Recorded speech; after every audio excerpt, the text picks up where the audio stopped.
Welcome back to How to Craft Fair. This is episode 36 in the Craft Fair booth review series where I take a look at a real craft fair booth submitted by a channel member, and I'm going to point out things that the vendor is doing well and should continue to do, and then also identify some areas where there's room for improvement. During the review, keep your craft fair booth in mind so that you can apply these tips in order to take your booth to the next level. Let's go ahead and get started. Okay, and so for today's episode, we're going to be taking a look at John's booth, and right off the bat, I know this guy is pretty awesome just based on his name, and his business is Rank and File 3D Printin, and he creates a variety of 3D printed items. So we're going to see a lot of different shapes, a lot of different colors at the booth, so that'll be good to look at. John's based out of Kansas, so we're covering a state that we have not hit before, always exciting on the channel.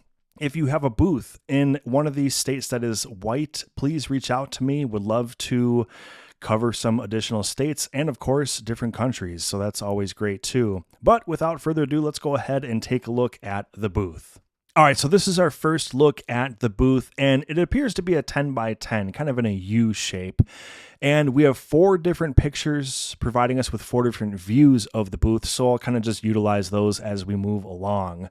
But after jotting down a bunch of notes for this review, something that I'm going to mention a lot during this episode is the need to unify things.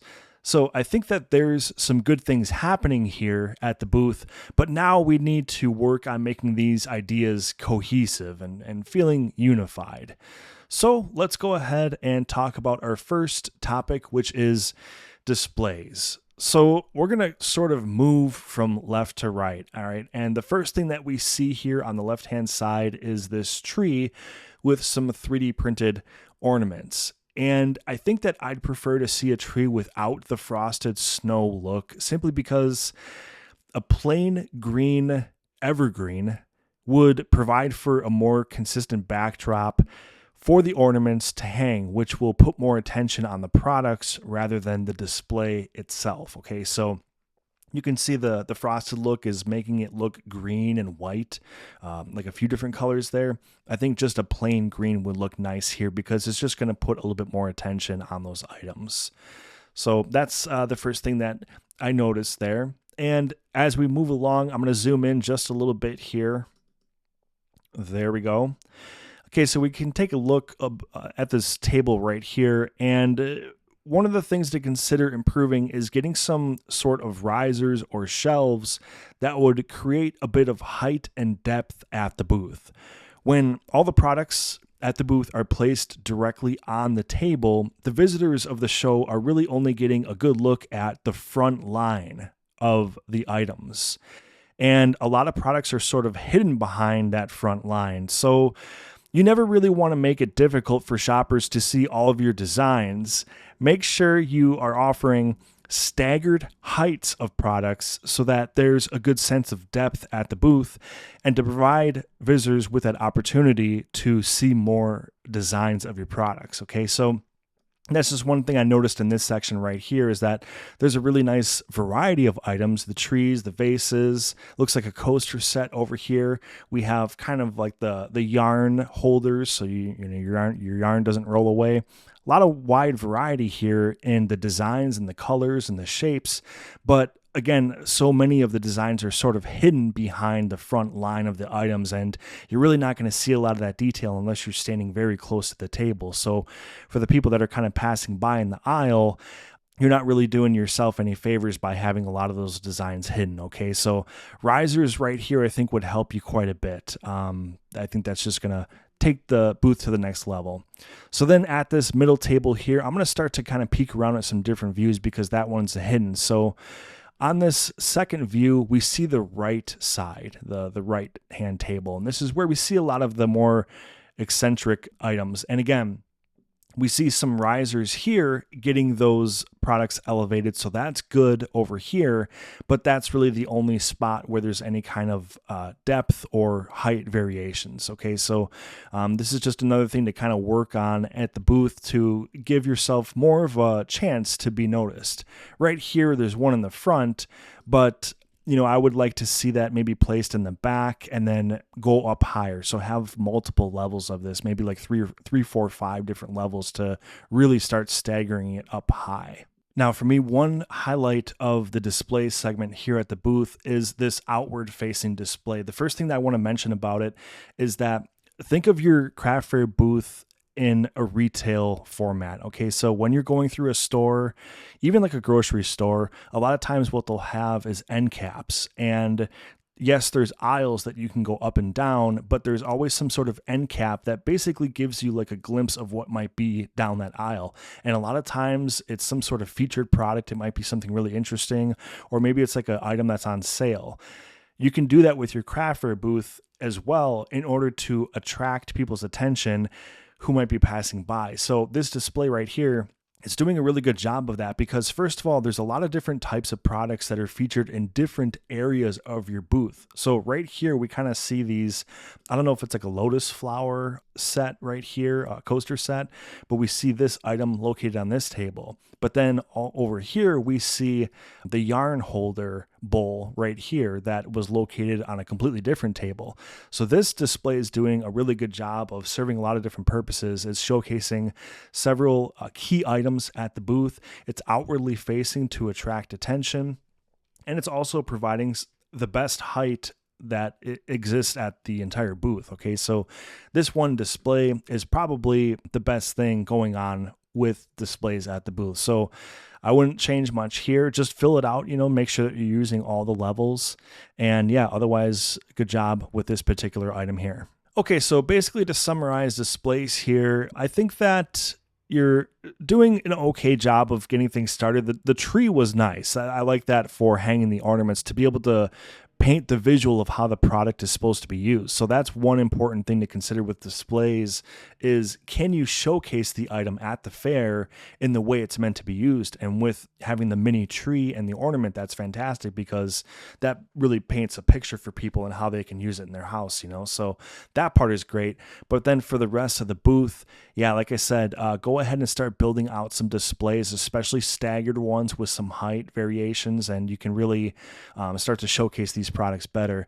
As you start to purchase tiered displays or risers, whatever you want to call them, I would stick to somewhat of a neutral tone, or if you develop a certain color with your business, that might be an idea. Like, for example, if you start to, at one of your signs I noticed was a blue with your rank and file logo. So if you stuck with like all blue displays, that might be good, but keep the displays kind of like a solid color and maybe tone down, because your products, the colors are really loud and exciting and vibrant. So you don't want the display to kind of compete with that. You want the display to be something neutral, So just something to consider with displays. Okay, so now the next thing that we're going to talk about is pricing, and there's some pros and there's some cons at the booth when it comes to pricing. So first thing that we're going to do is talk about the positive things that you're doing at the booth. And right off the bat, I like that you're essentially doubling up on your pricing method. Most items are individually marked, and there is also many areas of the booth that have zoned pricing. So you can see that here and over here. Zoned pricing, if you're not familiar with it, is basically when similar items are in one spot together, grouped together, and there's one bigger price tag that applies to the whole zone of products.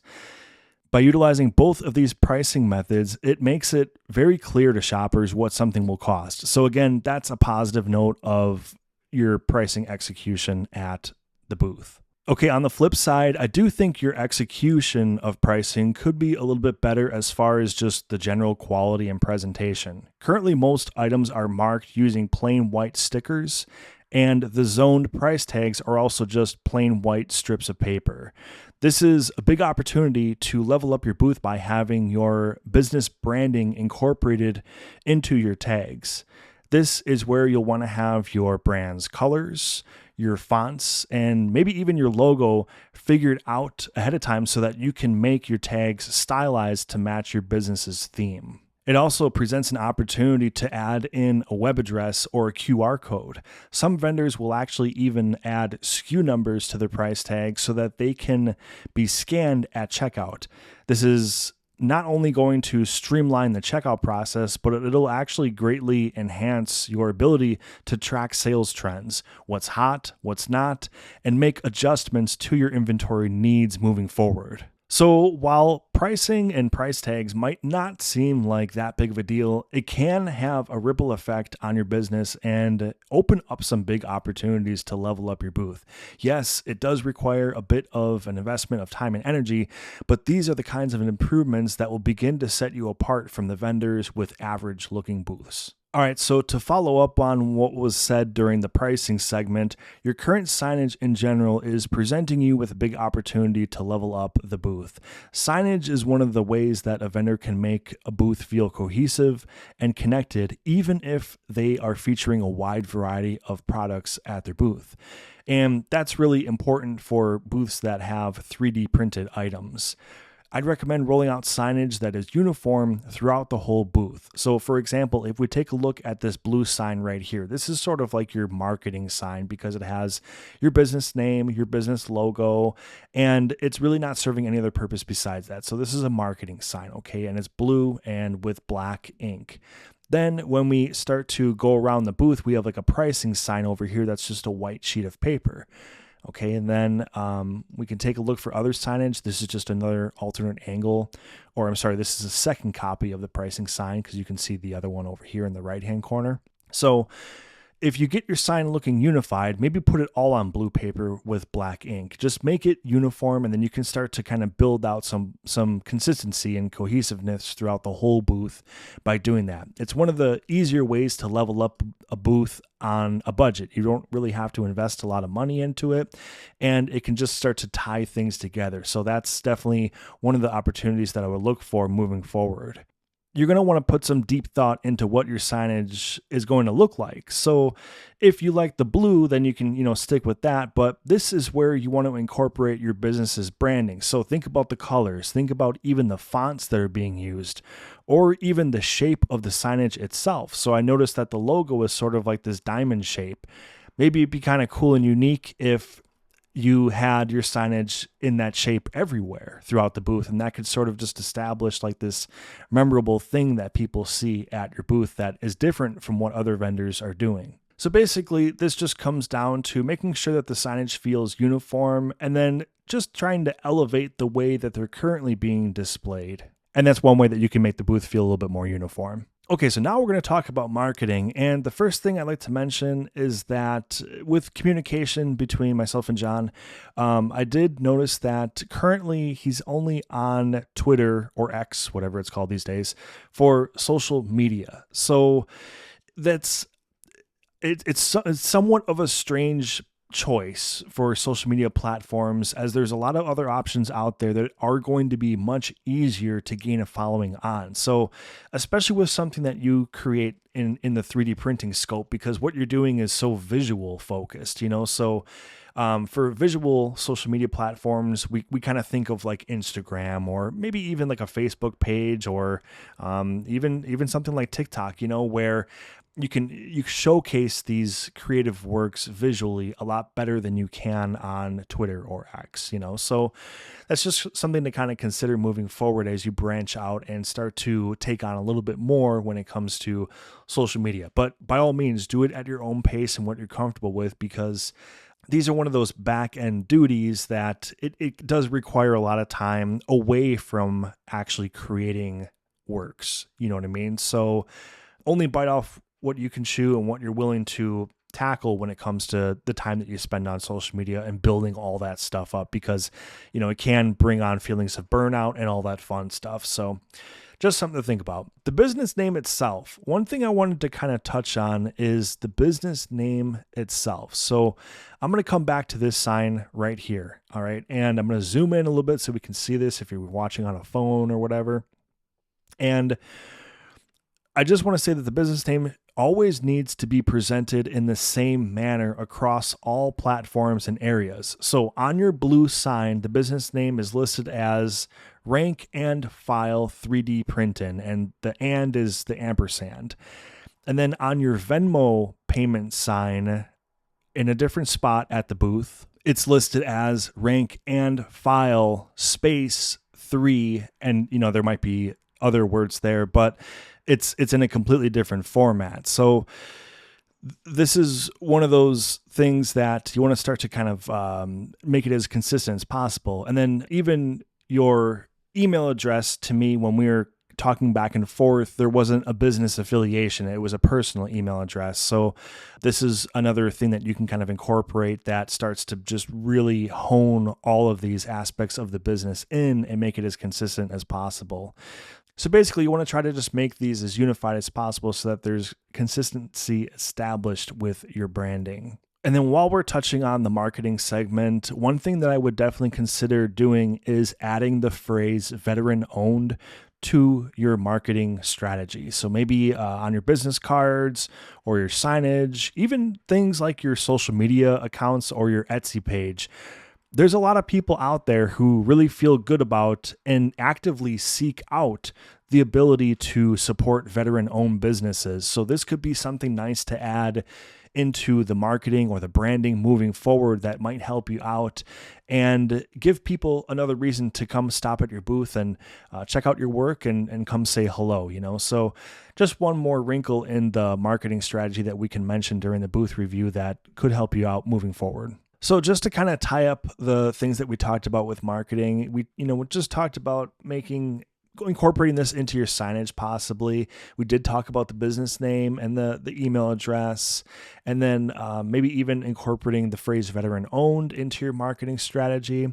And then finally, I think at the booth itself, you'd probably benefit from some sort of marketing sign or a table runner or something a little bit bigger than just kind of like the blue sheet of paper that you had over there for your business name, something that's a little bit more eye-catching that people will typically see at a craft fair. People kind of know to look out for people's table runners or sort of like a banner in the backdrop, those things that people can spot if they want to check out your business name or maybe even follow up with you in the future or on social media, things like that. So I would definitely think about investing into a table runner or a banner of some sort once you kind of get that business name and logo really honed in and finalized.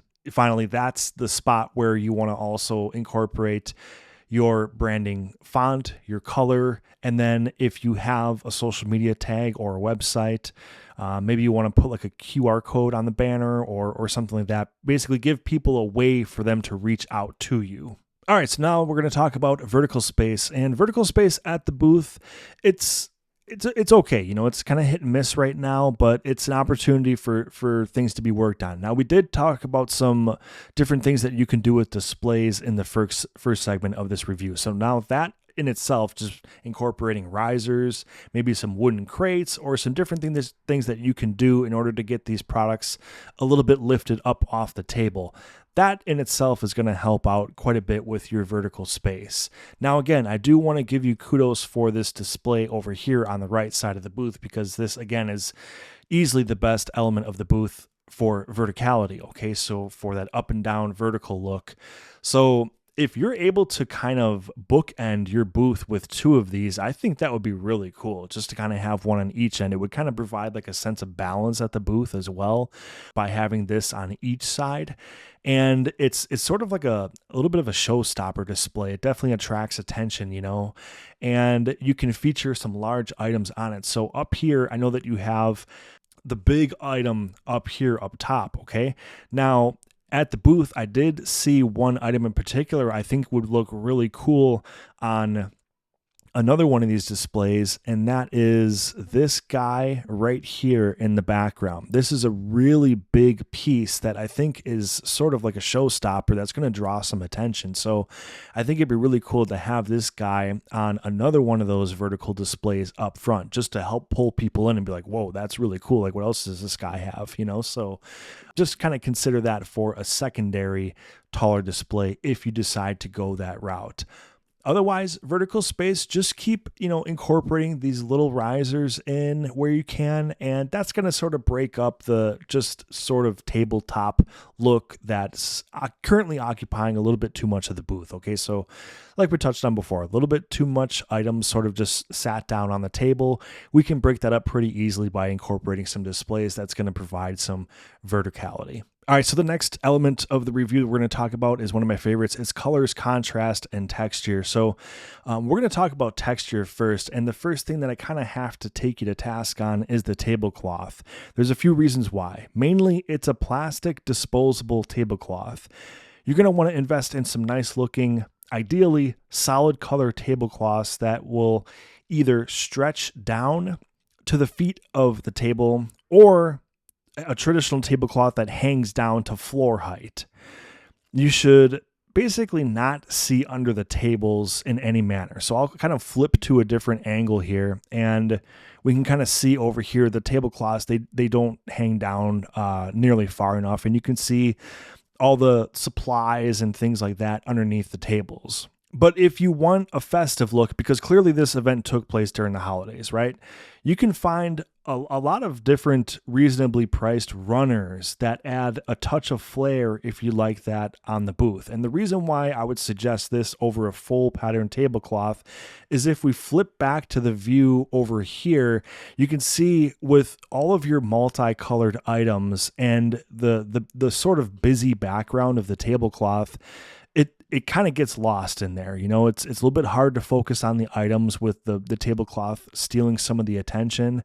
And you can even see for a fact, like the difference that takes place back here, where there's sort of like the beige part of the tablecloth, the items and everything on it, they just stand out so much better. It's so much more clear to look at and everything stands out so much more. Whereas over here in this section, everything is very busy and it's sort of hard to focus on the detail of the items. And you want to do your products justice at all times. So that's one of your biggest tasks as a vendor is you're trying to showcase your items in a way where all of the attention is on the items. Basically, you're just setting up a pedestal so that your products showcase the best, okay?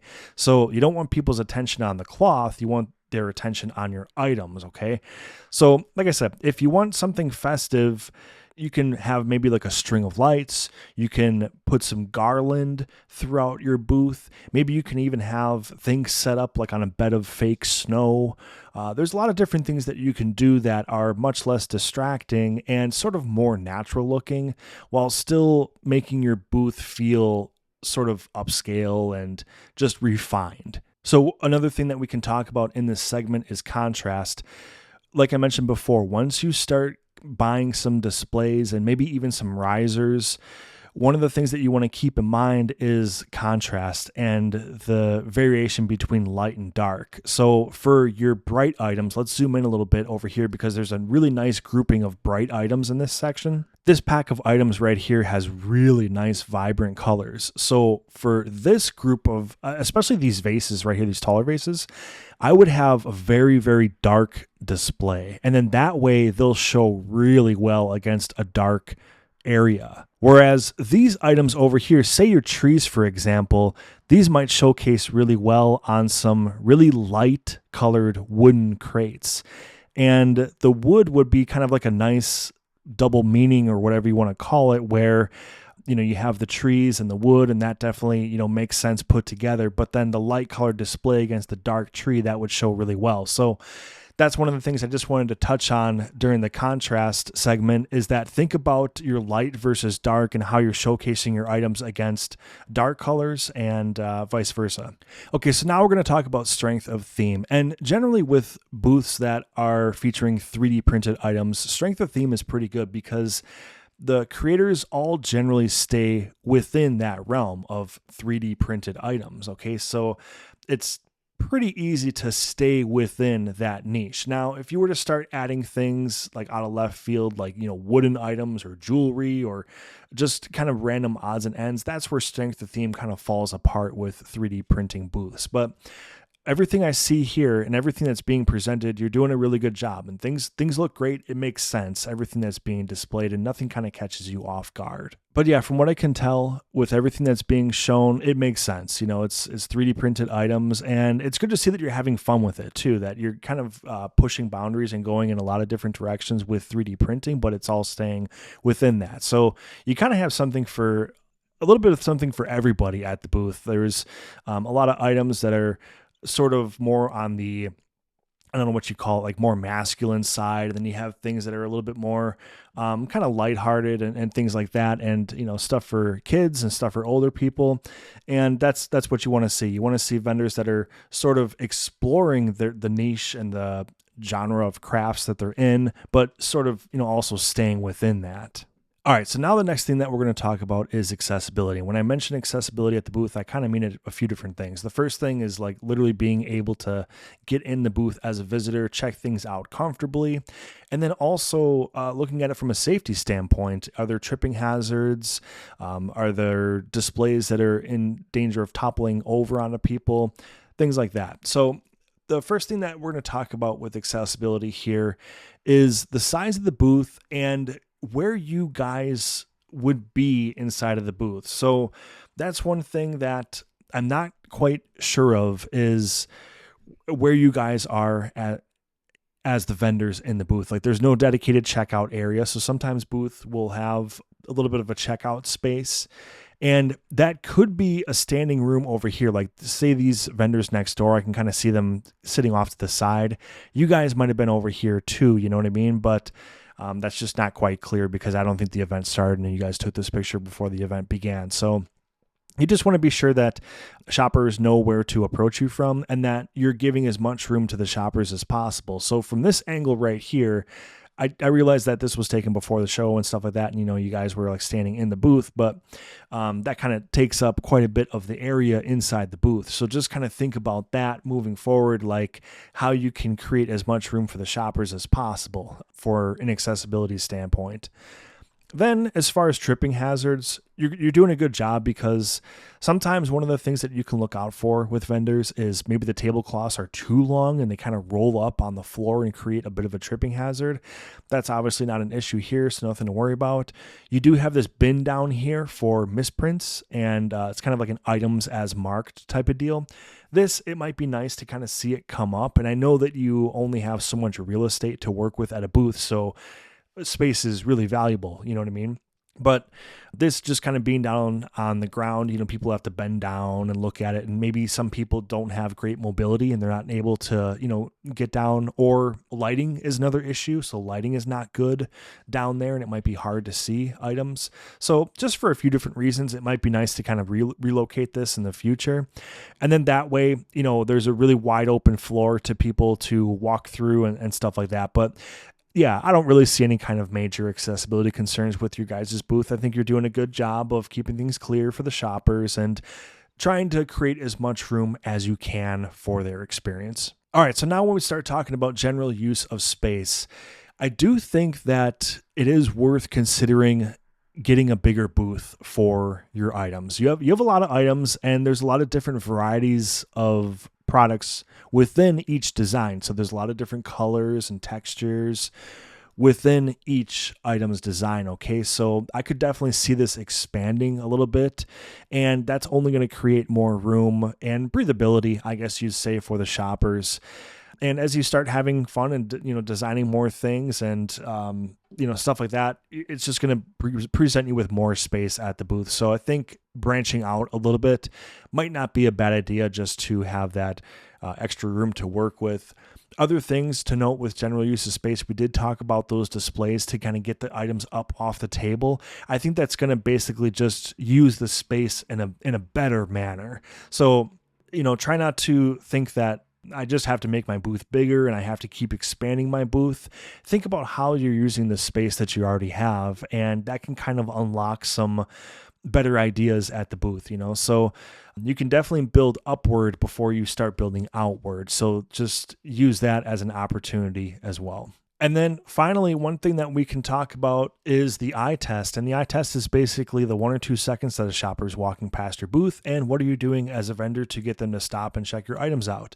So the first thing that I want to, again, circle back to and mention is this display right here. This definitely helps your eye test, because the display in itself is very tall, it's eye-catching, and it's featuring some really neat items. So this is going to help to pull people in. And again, I really recommend adding a second one to the other table in front that you have. So that would be sort of like this right here. So to have one on both sides, I think would be like a really nice attraction. And maybe I would consider relocating the tree towards the back to have something tall in the back. So you'd kind of have like two of these tall displays, one on each side, and then you'd have that tree with the ornaments in the back. And I think that would be like a really nice balanced look to your booth that's offering some really nice height varieties and things like that. So that's, I think, something that could help with the eye test. But other than that, yeah, your items in itself, they're eye-catching. I like that you've included some of the really colorful ones up front. This bowl in particular is beautiful.